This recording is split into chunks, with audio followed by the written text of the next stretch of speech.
पल्लवीज किचनमध्ये आपलं स्वागत आहे। तर आज आपण बनवणार आहोत छान अशी टोमॅटोची चटणी। अगदी सिंपल, सहज, सोपी आणि लवकरात लवकर तयार होते। तर त्यासाठी असे हिरवे टोमॅटो घ्यायचे बघा। लाल टोमॅटोची केली तरी छान होते, पण हिरव्यांची टेस्ट छान लागते। तर हे 4 मी हिरवे टोमॅटो घेतले। इथे मी हे 2 कांदे घेतले, हा कोथिंबीर, हे शेंगदाणे, लसूण, हिरवी मिरची आणि हा कढीपत्ता।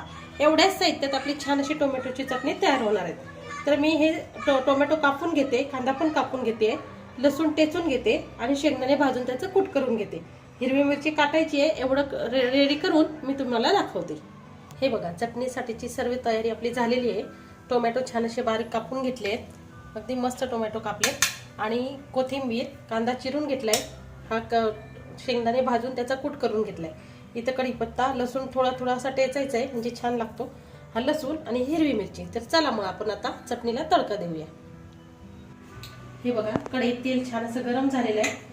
सर्वात आधी आपण त्यात टाकणार आहोत छान असा लसूण। लसूण छान असा तडकायला लागला की त्यात आपल्याला थोडंसं जिरा आणि मोहरी टाकायची। हे बघा, जिरा आणि मोहरी थोडीशी चटणी सुटली आणि मग त्यात आपण टाकणार आहोत कढीपत्ता। कढीपत्ता छान असा तळला गेला त्यात आपल्याला टाकायचे हिरव्या मिरच्या। आता हे सर्व पदार्थ आपल्याला छान असे तळून घ्यायचे, त्यात छान फ्राय होईपर्यंत त्यांना तळायचे।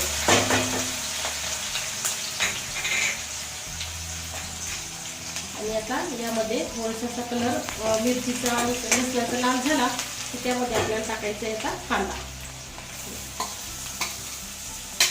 कांदा हे टाकलेला आहे। आता कांदा टाकून मी 1-5 मिनिटं यावर झाकण ठेवते, म्हणजे कांदा छान असा फ्राय होईल।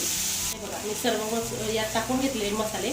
आता मी यावर कांद्यावर एक झाकण ठेवते, म्हणजे कांदा छान फ्राय होईल।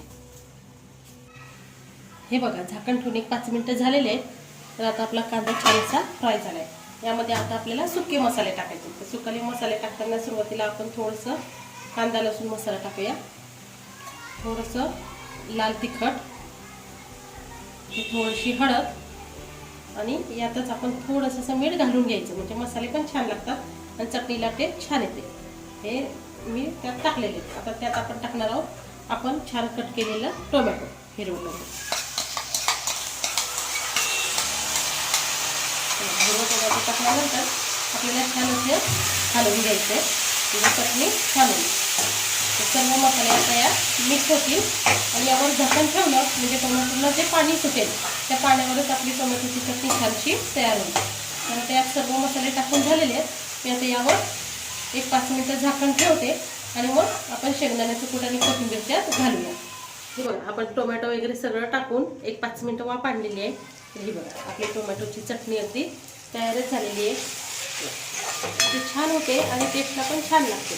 तर आता ह्या अशी शिजल्यानंतर त्यात आपण मस्त असं शेंगदाण्याचं कूट टाकायचं।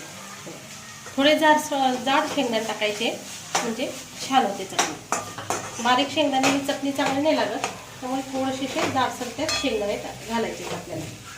तर आता टोमॅटो शिजल्यानंतर त्यात शेंगदाणे टाकायचे।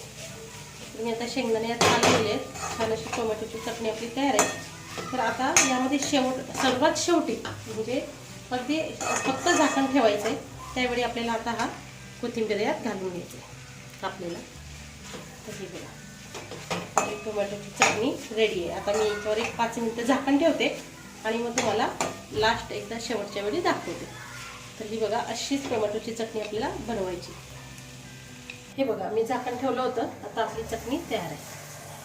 बघा, ती मस्त अशी आपली टोमॅटोची चटणी तयार आहे। चटणीबरोबर तुम्ही भाकरी, चपाती, तुम्हाला जे आवडेल ते खाऊ शकतात, पण मी इथं हे बघा अशी आपली चटणी रेडी आहे। मी आता ताटात काढून घेते आणि एका साईडला आपल्या भाकरी पण तयार आहे। हे बघा, अगदी छान अशी भाकरी तयार आहे। तर भाकर आणि चटणी मी आता ताट वाढून देते। हे बघा, टोमॅटोची चटणी आपली अगदी छान तयार आहे, भाकर पण तयार आहे। तर अगदी टेस्ट लागते आणि खायला पण अगदी मस्त लागते। तर अशी चटणी नक्की बनवा। कधीतरी भाजी खाण्याचा कंटाळा येतो, त्यापेक्षा ही टोमॅटो चटणी बेस्ट लागते। तर प्लीज अशी चटणी नक्की बनवा आणि लाईक, शेअर, सबस्क्राईब करायला विसरू नका। Thank you so much, bye.